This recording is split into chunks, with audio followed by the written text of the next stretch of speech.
क्रिस्त में मेरे प्यारे भाइयों और बहनों, आप सबों को फादर एंथनी गोयल का जय यीशु। आज माता कलीसिया चालीसे का चौथा रविवार मना रही है और आज की हमारी उपासना का जो मनन चिंतन का जो केंद्र बिंदु है वो है ईश्वर प्रेमी पिता है।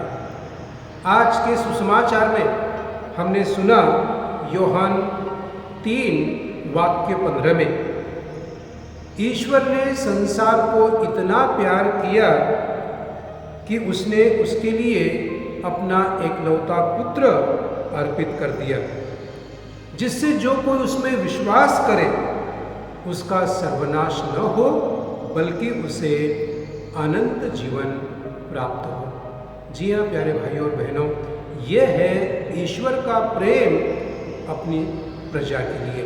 हम कैसे भी हो, हम जहाँ भी हो, ईश्वर हमको प्रेम करता है।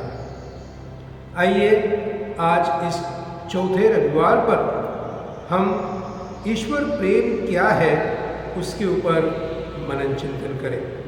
आज का पहला जो केंद्र बिंदु है हमारी उपासना का, हमारे मनन चिंतन का, वो है पिता का स्वभाव ही प्रेम स्वरूप है। पिता हमें बहुत प्रेम करते हैं और इसीलिए हम इंग्लिश में कहते हैं गॉड इज लव। ईश्वर का स्वभाव ही प्रेम है, वह प्रेम स्वरूप है। वह मानव जाति को हमेशा से प्रेम करते आया है। क्यों? क्योंकि ईश्वर का स्वभाव ही प्रेम करना है। उसका प्रेम अपार है। वह सिर्फ उन्हें ही प्रेम नहीं करता जो उसे प्रेम करते हैं, लेकिन चाहे हम भटक गए हों, चाहे हम पापी हो, हम सबों को वो समान प्रेम करता है। और इसीलिए हम कहते हैं कि वह हमारा प्रेमी पिता है, वो हमारा परम पिता है और हम उसकी संतान हैं। भाइयों और बहनों, ईश्वर का प्रेम हमें जन्म देने वाली माँ से भी कई गुना अधिक है। और इस बात को नबी ईसायास ने अपने 49वें ग्रंथ में अध्याय वाक्य 15 में कहा है, क्या स्त्री अपने दूध मुआ बच्चे को भुला सकती है? क्या उसकी गोद के बच्चे को उस पर तरस नहीं खाएगी? यदि वह माँ भी उसे भुला दे फिर भी मैं तुम्हें कभी नहीं भुलाऊंगा। यह है ईश्वर का प्रेम। अपने जन्म देने वाली माँ से भी बढ़कर वो हमको प्रेम करता है। ईश्वर के प्रेम को हम एक बार फिर से नबी यिर्मयाह के ग्रंथ के द्वारा भी हम देख सकते हैं। अध्याय 31 वाक्य 3 में, मैं अनंत काल से तुम्हें प्यार करते आया हूँ, इसीलिए मेरी कृपा दृष्टि निरंतर तुम पर बनी रहती है। भाई और बहनों, नबियों के द्वारा, महापुरुषों के द्वारा ईश्वर ने हमको एक ही संदेश दिया है कि वो हमारा प्रेमी पिता है और हमें हमेशा वो प्रेम करता है। उसका प्रेम अपार है, उसके प्रेम में कोई शर्त नहीं है और इसीलिए कहा गया है God's love is unconditional love. और हमारा आज के उपासना का दूसरा केंद्र बिंदु है the proof of God's love, यानी ईश्वर के प्रेम का प्रमाण। अगर हम पवित्र बाइबल के पन्नों को पलटें तो ऐसे कहीं बाइबल के जो वाक्य हैं जो हमको ये दिखाते हैं कि ईश्वर ने हमको प्रेम किया है।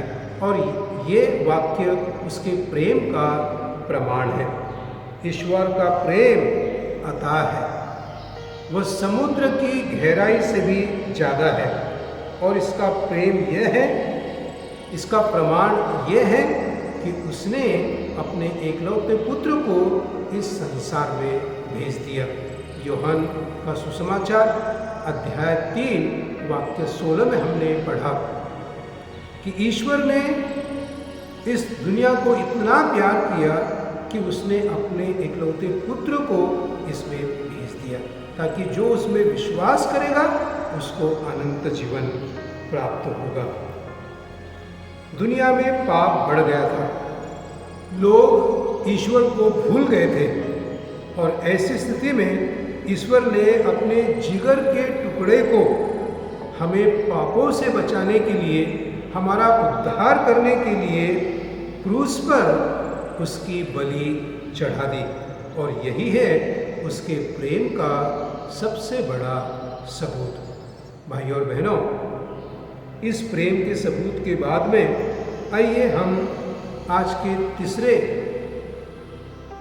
केंद्र बिंदु पर विचार करेंगे, और वो है the purpose of God's love, यानी ईश्वर का जो प्रेम है उसका उद्देश्य क्या है। और ये भी हम देखते हैं कि ईश्वर प्रेम का एकमात्र उद्देश्य यह है कि उसने हमें नर्क से बचाया, उसने हमें अनंत जीवन प्रदान किया। पाप के कारण दुनिया में मौत आई, लेकिन प्रभु यीशु ने क्रूस पर चढ़कर अपनी बलि देकर के उसने हमारा उद्धार किया है, उसने हमारा तारण किया है और हमें एक नया जीवन प्रदान किया है। आज के सुसमाचार में संत यूहन्ना का सुसमाचार अध्याय 3 वाक्य 14 में हम लोगों ने पढ़ा कि जिस तरह मूसा ने मरुभूमि में सांप को ऊपर उठाया था, जहरीले सांपों ने जो लोगों को काटा था, और मूसा ने उस सांप को ऊपर उठाया, और जिन लोगों ने उस सांप को देख लिया था वे लोग मरे नहीं। उसी तरह हमने सुसमाचार में पढ़ा कि जो लोग प्रभु यीशु क्रिस्त को देखेंगे, जो उसे अपना ईश्वर मानेंगे, अपना प्रभु मानेंगे, वो भी मरेंगे नहीं, उनका भी उद्धार होगा, उन्हें नया जीवन मिलेगा, उनका विश्वास उन्हें बचाएगा। हमारा द्वेष, हमारा गुस्सा, जलन उन जहरीले सांपों के समान है। जैसे वे मृत्यु से बच गए थे सिर्फ तांबे के सांप को देखकर, वैसे प्रिय भाई और बहनों, हमारे पापी जीवन में को लेकर के, हमारे गुस्से को लेकर के, हमारे द्वेष को लेकर के, गंदी आदतों को लेकर के अगर हम प्रभु के पास में जाएंगे, उसको देखेंगे और उससे प्रार्थना करेंगे कि मुझे शुद्ध कर, मुझ पापी पर दया कर, वह हमें दया प्रदान करेगा, वो हमें क्षमा प्रदान करेगा। भाइयों और बहनों, ईश्वर प्रेम का उद्देश्य हमें संत लूकस अध्याय 19 वाक्य 10 में बताते हैं। संत लूकस कहते हैं कि जो खो गया था मानव पुत्र उसी की खोज में आया और उनको बचाने आया है। चालीसा एक सुंदर अवसर है। कभी कभी हम भटक जाते हैं, कभी कभी हम खो जाते हैं, और प्रभु यीशु क्रिस्त हमारी खोज में है। प्रभु यीशु क्रिस्त हमको ढूंढते रहता है। वह एक गुड शेपर्ड है, भला गडेरिया है, जो खो जाता है उसकी खोज में है, और उसको ढूंढने के बाद में अपने कंधे पर लेकर के उसको फिर से सभी जो भेड़े हैं उनके साथ में इकट्ठा करता है। भाइयों और बहनों, आइए हम प्रभु से प्रार्थना करें कि हे प्रभु, यह उपवास काल में मैं भटक चुका हूँ, मेरे पापों के कारण मैं आपसे दूर चला गया हूँ। आपका प्रेम मेरा उद्धार करे, मुझे नया जीवन दे, और आपके करीब लाए। जिस प्रकार की डाकू क्रूस पर से उसने प्रभु से प्रार्थना की, हे प्रभु मुझ पापी पर दया कर। और प्रभु ने उससे क्या कहा? आज इसी वक्त तुम मेरे साथ रहोगे। प्रभु हम सबों को वरदान दे कि हम भी प्रभु के निकट आए, उसके पास आए, ताकि प्रभु में हम एक हो जाए। God bless you.